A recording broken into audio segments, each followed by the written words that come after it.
Olá, tudo bem? Como estão vocês? Hoje nós chegamos à 10ª aula da nossa classe bíblica semanal, uma aula por semana, e eu preciso pedir desculpa por vocês, porque o último vídeo não ficou bom. Eu não recapitulei ele, não fiz uma verificação. Eu vi que os slides não passaram da metade do vídeo. Então, eu vou fazer uma pequena recapitulação hoje a primeira parte, porque hoje é as três fases do juízo. E por que que esse tema é fundamental para nós? Porque todos nós, independente de classe, religião, rico, pobre, negro, branco, não importa quem você seja, todos nós compareceremos perante o juiz de Deus, tá? Todos vão comparecer.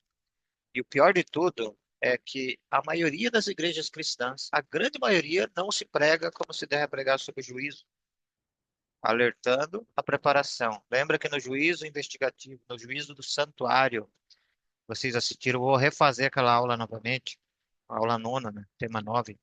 É, eles tinham um dia do juízo, que era o dia 10 do sétimo mês, mas eles tratavam esse dia com muita reverência, com muita importância e muita solenidade. E a mesma coisa devemos tratar, porque agora nós estamos vivendo os dias dos juízos de Deus. Nós estamos vivendo o tempo do fim, do tempo do fim, né? Precisamos nos preparar. Então, as três fases do juízo. É muito importante saber quando começou o juízo. E a profecia que aponta para o começo do juízo é a profecia que está em Daniel, né? 8:14. Até 2.300 tardes e manhãs e o santuário será purificado. Eu não vou me deter muito nas informações agora, porque eu já passei na aula passada. Vou recapitular mais rápido aqui, tá? Essa profecia foi escrita 500 anos aproximadamente antes de Jesus vir à Terra. E ela é muito interessante, que ela traz detalhes de toda a vida de Jesus. E ela mostra o começo do juízo, o juízo investigativo, a data. Deus dá tudo nessa profecia. Olha a importância. E Cristo recomendou a leitura do livro de Daniel, e tão importante que é para nós, tá? Cristo recomendou a leitura do livro de Daniel em Mateus 24:15. E isso aqui se trata de um tempo específico, né? Até 2.300 tardes e manhãs e o santuário será purificado. Daniel ele recebeu essa mensagem, mas não entendeu. Ele orou a Deus, ele jejuou e foi orar a Deus. E quando ele começou nessa oração intercessória para que Deus revelasse, o homem Gabriel, né, veio rapidamente, o anjo, né, veio voando, né? Está lá em Daniel 9, 21 a 23. E a mensagem do anjo foi: Entende, filho do homem, pois essa visão se refere ao tempo do fim. Daniel 8, 16 a 17. Então não era para os dias de Daniel, mas o anjo revelou para ele como que aconteceu, o que significava essa profecia, né? Então ali, as 2.300 tardes e manhãs, ela foi dividida em algumas partes dessa profecia, tá? Na primeira parte era 70 semanas para o povo judeu. 70 semanas, ó. 70 semanas, Daniel 8, 9, 24, estão determinadas sobre o teu povo, sobre a tua santa cidade, para fazer cessar a transgressão, para selar a visão e a profecia, e para ungir os santos dos santos. Os santos do santo é Jesus, quando foi batizado. Então é interessante que Deus ainda deu uma oportunidade para o povo de Israel, estava no cativeiro. Quantas vezes Deus enviou, permitiu provações para o povo de Israel porque eles se afastavam dele, né? E aqui Deus deu mais 70 semanas. Nós vamos ver quanto que é em profecia 70 semanas para que o povo de Israel se arrependesse, continuasse como nação escolhida, tá? Lembrando que em profecia, cada dia equivale a um ano. Olha o que diz Ezequiel 4, 6 e 7. 40 dias te dei, cada dia por um ano. Um dia profético, um ano literal. 2.300 dias proféticos são 2.300 anos. Interessante isso aqui. 70 semanas, 7 vezes 7, né? 7 vezes 70, 490 dias, 490 anos literais. Então Deus deu 490 anos para o povo de Israel acabar com a transgressão, voltar-se para ele e seguir como uma nação escolhida. Será que o povo de Israel aceitou? Quando começaria a contagem das 70 semanas? Se eu não sei quando começa, eu também não sei quando termina. Mas Deus deu a orientação lá em Daniel 9:25, o anjo revelou a Daniel o seguinte: sabe e entende, desde a ordem da para restaurar e edificar Jerusalém até o ungido, até o batismo de Jesus, ao príncipe, 7 semanas. Em 62 semanas, as praças e as circunvalações se reedificarão, mas em tempos angustiosos. Então, Deus dividiu as 70 semanas em três partes importantes, tá? Então, vamos ver quais são essas três partes importantes. porque ela tem várias chaves, essa profecia, e cada item que Deus colocou se cumpriu fielmente. É importantíssimo isso, a profecia cumpriu fielmente. Quando saiu a ordem para restaurar e edificar Jerusalém? A ordem saiu no ano 457 a.C., por ordem do rei Artaxerxes, rei da Pérsia. Decretou a reconstrução de Jerusalém. Está lá no livro de Esdras, capítulo 6, verso 14 e verso 7. Isso é interessante, tá? Está registrado na Bíblia a data que foi decretada a restauração de Jerusalém. 457. Então, a partir de 457, começaria a contar as 2.300 tardes e manhãs, 2.300 dias, mas também a primeira parte, as 70 semanas. Então, nós temos um gráfico aqui que vai nos ajudar a entender melhor essa profecia. Olha lá, 70 semanas, tá? Estão determinadas sobre o teu povo. É a primeira parte das 2.300 tardes e manhãs, 2.300. Então, 70 vezes 7 são 490 anos. Quando que ela começou? No ano 457 a.C., o decreto de Esdras, né? Que está lá em Esdras 7:12, 7 e 14 também. E aparece o capítulo 6 também, tá? Outro ponto importante aqui, ó. As 70 semanas foram divididas em partes. Primeira parte, 7 semanas. 7 semanas são 49 anos, 7 vezes 7, 49, tá? Até a reconstrução de Jerusalém. Ó, no ano 408, exatamente quando fechou as 49 anos, a última porta dos muros de Jerusalém foram colocadas, tá? Então, cumpriu fielmente a primeira parte da profecia das 70 semanas, tá? Reconstrução de Jerusalém. Segunda parte aqui da profecia, 62 semanas, 434 anos, e até aonde? Até o ungido, o batismo de Jesus, no ano 27 depois de Cristo. Olha que coisa interessante. As 7 semanas se cumpriu fielmente, os 49 anos, 62 semanas, 439, ó, até o ungido, até o batismo de Jesus, no ano 27, cumpriu-se fielmente, tá? Agora tem mais uma parte, ó. Aqui o batismo de Jesus, Daniel 9:25, até o ungido. Outro ponto importante aqui, ó. Aqui diz que Jesus faria firme aliança com muitos por uma semana. Uma semana são 7 anos. Profecia. Na metade da semana fará cessar o sacrifício e a oferta de manjares sobre as asas das abominações. Virá o assolador, até que a destruição que está determinada se derrame sobre ele. Daniel 9:27. Então veja que coisa interessante. A última semana, ela diz que na metade da semana fará cessar o sacrifício. Quantos anos foi o ministério de Jesus com os discípulos? Então veja aqui, ó. Na metade da semana, exatamente 3 anos e meio, no ano 31, Jesus começou seu ministério no ano 27, e no ano 31, na metade do ano, 3 anos e meio, Cristo foi crucificado. Por isso que fará cessar o sacrifício. E isso é interessante, porque quando Jesus morreu na cruz do Calvário, os sacrifícios que eram oferecidos no santuário não mais foram oferecidos. Por quê? Porque o véu do santuário se rasgou de alto a baixo. Isso é interessante, o véu do santuário se rasgou de alto a baixo. E lembra que ninguém podia olhar para dentro do santuário, o lugar santíssimo que morria, não podia abrir, não podia entrar, somente o sumo sacerdote no dia 10 do sétimo mês. Agora todo mundo podia olhar, entrar, que nada mais acontecia.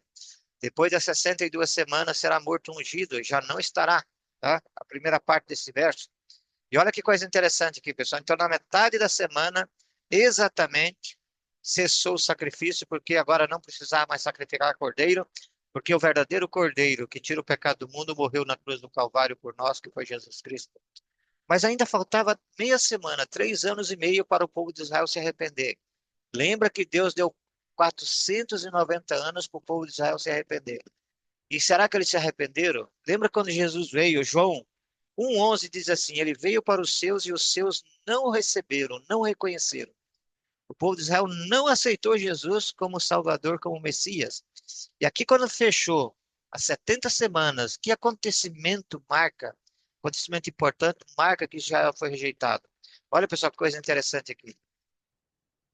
No ano 34, no ano 34, Estevão foi apedrejado quando fazia um discurso contando toda a história de Israel, apontando para Jesus como o Messias, como ungido, como Salvador.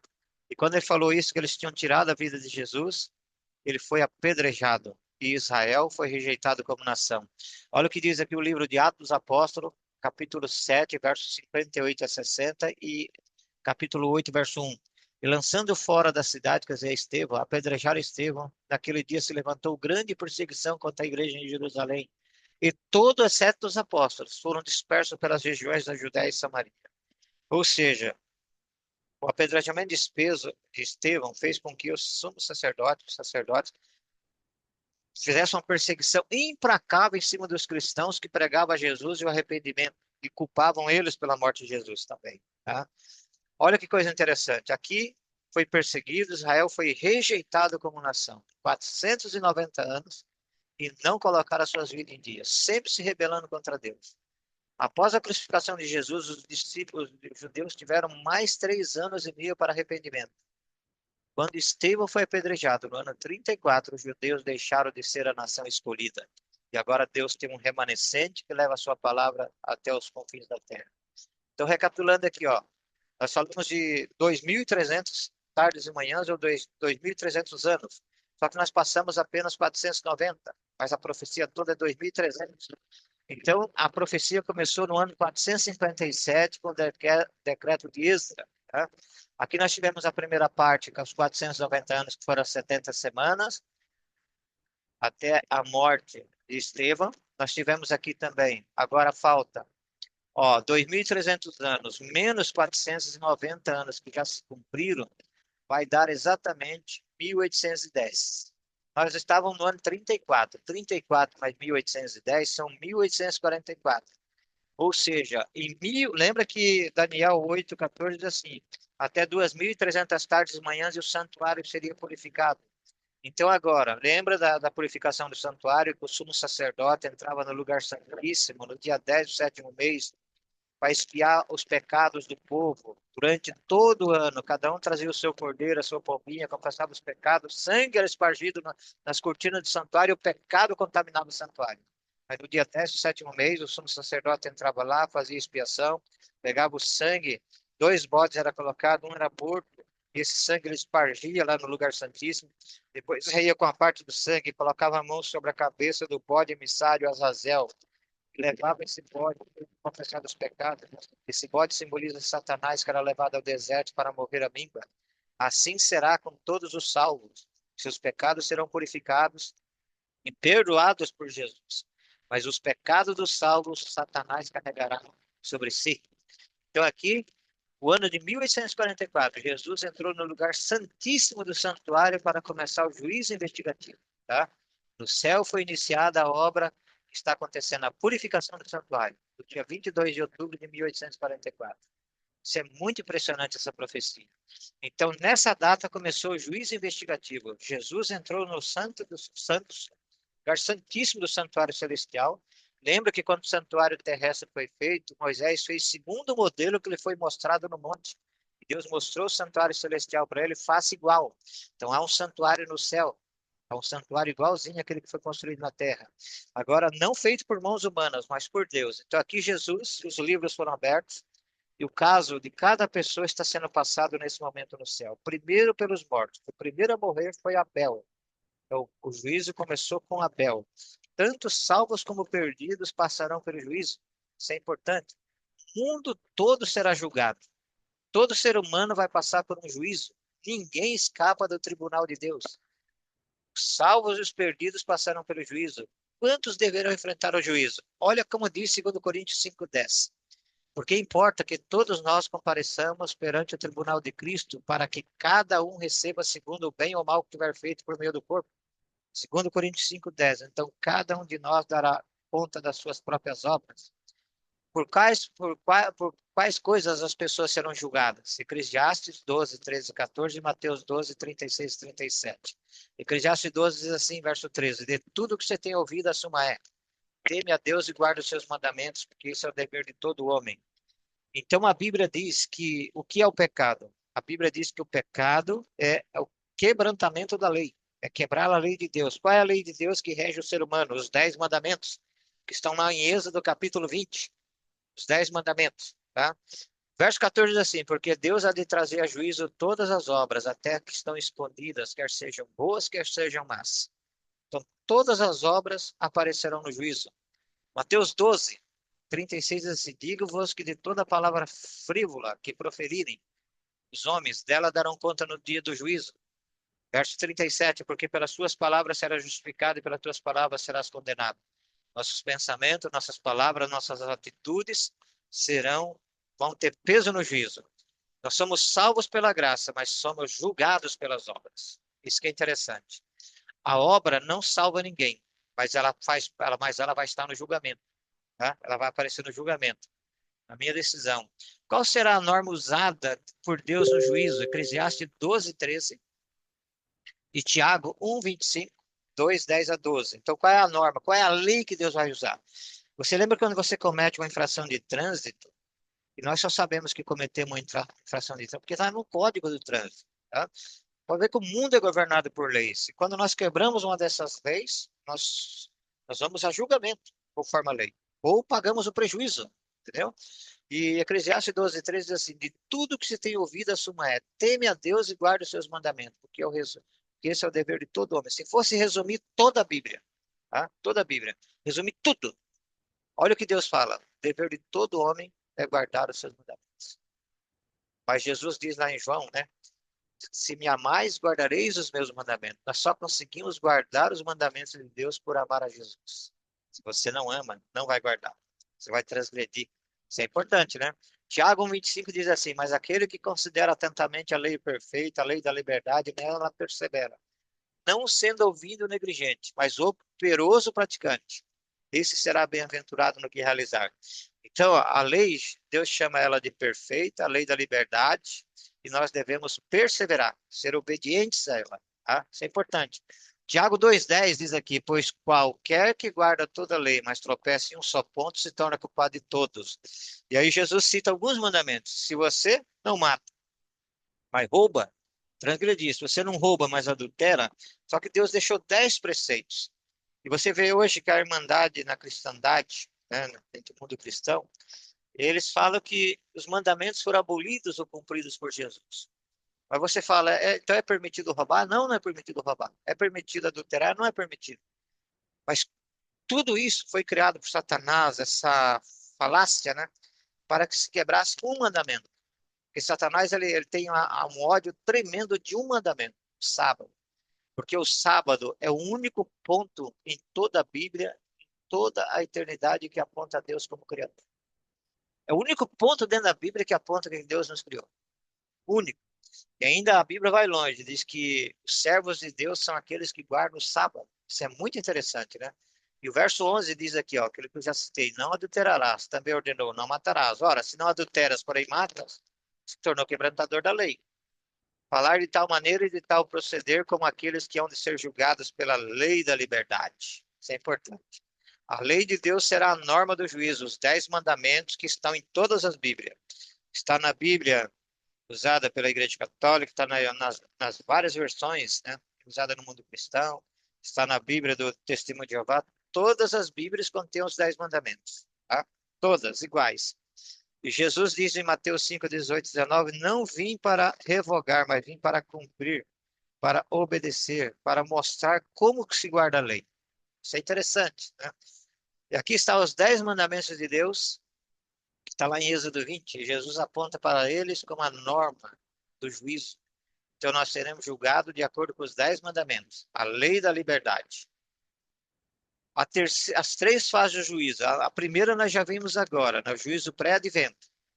Começou lá no 477 com o decreto de Artaxerxes, 457. Tá? A segunda fase do juízo, o juízo comprobatório. Quando vai ser esse juízo?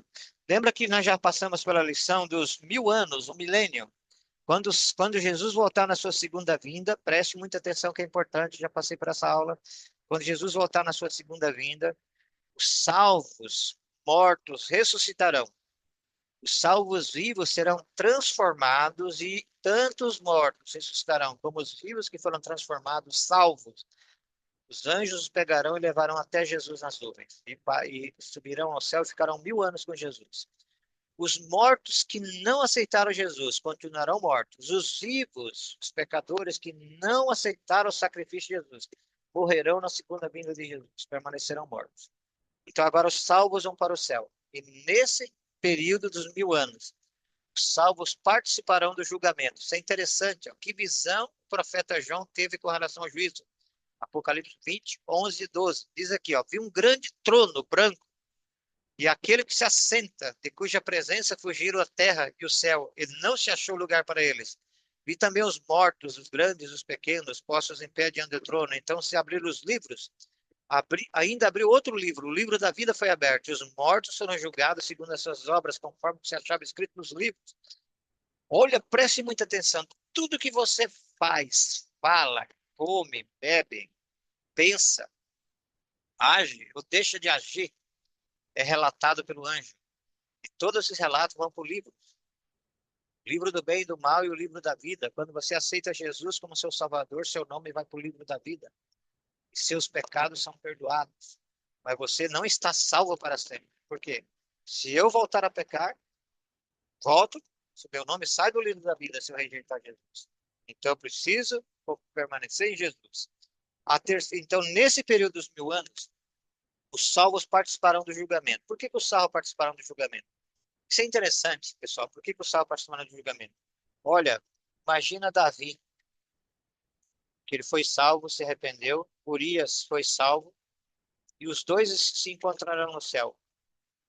Imagina. Só que Davi adulterou com a mulher de Urias, mandou matar Urias, e agora os dois vão se encontrar no céu.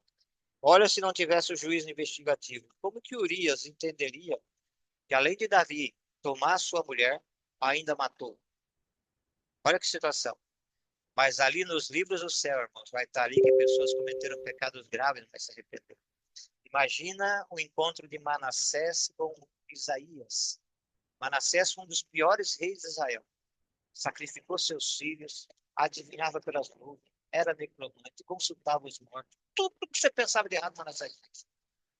Só que no final da sua vida ele se arrependeu. Agora imagina o encontro de Manassés com Isaías. A última visão de Isaías foi o rei mandando serralho no meio. Mas graças ao juízo investigativo, não vai ficar dúvida. Imagina aquela pessoa que você julgava ser tão boa, mas não vai encontrar no céu, porque ela tinha pecados secretos. Imagina aquela pessoa que parecia tão má, mas ela mudou, conheceu Jesus e foi transformada, você nunca mais viu. Mas no céu você vai saber por que ela foi salva, porque ela aceitou Jesus. É por isso que tem o juízo, o juízo investigativo, tá? Tem um investigativo que Jesus faz, tem um juízo comprovatório, que é a segunda fase, e tem a terceira fase, a execução. Como João descreve o juízo dos ímpios receberão, Apocalipse 27 a 9. Tá? Isso aqui nós já discutimos naquela lição do milênio, mas preste atenção que é importante. Quando se completar os 1000 anos, Satanás será solto de sua prisão. Lembra que Satanás ficará 1000 anos preso. Lembra que na lição do juízo do milênio eu mostrei que Satanás ficará preso, porque hoje Satanás já está preso à terra, ele não pode sair da terra, mas ele está solto porque ele tem pessoas vivas para tentar. Só que durante o milênio, os salvos estarão no céu, os ímpios mortos, Satanás e seus anjos estarão sozinhos na terra. Lembra como estava a terra? Sem luz, fria, tremendo, sem sol, tá? Uma escuridão, congelada, e Satanás passará esses 1000 anos. Por que ele vai ser solto depois do milênio? Porque depois que Jesus voltar, depois do milênio, com a cidade santa, todos os ímpios ressuscitarão. E agora, ali diz que Satanás chama todos aqueles ímpios, os grandes heróis de guerra, os grandes líderes de guerra, e convoca para atacar a cidade. Nós somos muito mais numerosos do que eles. E eles, olha lá, Satanás aqui no verso 8 diz assim, ó, sairá a seduzir as nações que há nos quatro cantos da terra, Gogs e Magog, para reuni-la a peleja. O número desse é como a areia do mar. Marcharam então pela superfície da terra e sitiaram o acampamento dos santos, a cidade santa, a nova Jerusalém, que desce do céu sobre o Monte das Oliveiras. E cercam, porém desceu fogo e enxofre do céu os consumiu. Aqui o pecado vai desaparecer. Cada um dos perdidos pagarão pelos seus pecados. Uns pagarão menos, porque cometeram menos pecado e não se arrependeram. Outros, muitos. O último a morrer é Satanás, que além de levar os seus pecados, ele vai levar os pecados de todos os salvos. Ele é o último a morrer. Por isso é que aqui a última morte a acontecer em toda a eternidade dali para frente é a morte de Satanás. A morte morreu. Aqui para frente, como diz lá em João, Não haverá mais dor, nem pranto, nem morte, porque as primeiras coisas passaram. Todos darão conta das suas obras no dia do juízo. Cada um dará conta. E a norma do juízo só é os 10 mandamentos. Essa é a norma do juízo. Não são muitas leis, são 10 mandamentos. Os 4 primeiros mandamentos é o nosso relacionamento vertical com Deus. Primeiro mandamento, não terás outros deuses diante de mim. Segundo mandamento, resumido, não farás mais de escultura. Terceiro mandamento, não dizer o nome de Deus em vão. Então não diga que é um cristão se você desonra a Deus. Tá? Quarto mandamento, lembra-te do dia do sábado para o santificar. 6 dias trabalharás, mas o sétimo é o dia do Senhor teu Deus. Aí vem depois o quinto, o 10º mandamento, é o nosso relacionamento com Deus. Tá? Começando pelo 6º mandamento ali, honra pai e mãe, e terminando com o 10º, né? Não cobiçarás nada do seu próximo. Essa é a base do julgamento, os 10 mandamentos, tá? Que apelo forte o apóstolo Pedro faz a nós, ao terminar essa mensagem. Pedro 3:7 e 11:3. Olha o apelo. Ora, os céus que agora existem, a terra pela mesma palavra, têm sido entesourados para o fogo, estando reservados para o dia do juízo e a destruição dos homens ímpios. Lembre-se que a terra vai ser destruída com fogo no final do milênio. Mas o fogo foi preparado para Satanás e seus anjos. Mas se eu escolher ficar do lado de Satanás e não do lado de Deus, eu também serei queimado. Entendeu? Olha, e aqui continua, segundo Pedro 3:11, diz assim, visto que todas essas coisas vão ser assim desfeitas, deveis ser tais como os quais que vivem santo procedimento e piedade. 12, esperando e apressando a vinda de Deus, por causa dos quais os céus incendiados serão desfeitos, os elementos abrasados se derreterão. Olha, nós devemos apressar e esperar a volta de Jesus. Esperar é estar preparado, apressar é pregar o evangelho. Mateus 24:14 diz que o evangelho do reino será pregado em todo o mundo para testemunho de todas as nações, então virão. Então, a nossa missão é pregar o evangelho a todas as pessoas do mundo. O evangelho é eterno, não é esse evangelho adulterado, né, que está sendo pregado hoje. Verso 13. Nós, porém, segundo a sua promessa, esperamos novos céus e nova terra para a vista da justiça. Aqui está o galardão do justo. Além de estar com Jesus para sempre, conversar com ele pessoalmente, você vai ter um novo céu e uma nova terra. E o trono de Deus, como nós já estudamos numa lição anterior, será aqui na terra, um dos menores pontos criados do universo. Será o centro do governo de Deus. Olha que coisa incrível. Você não precisa ter medo do juízo.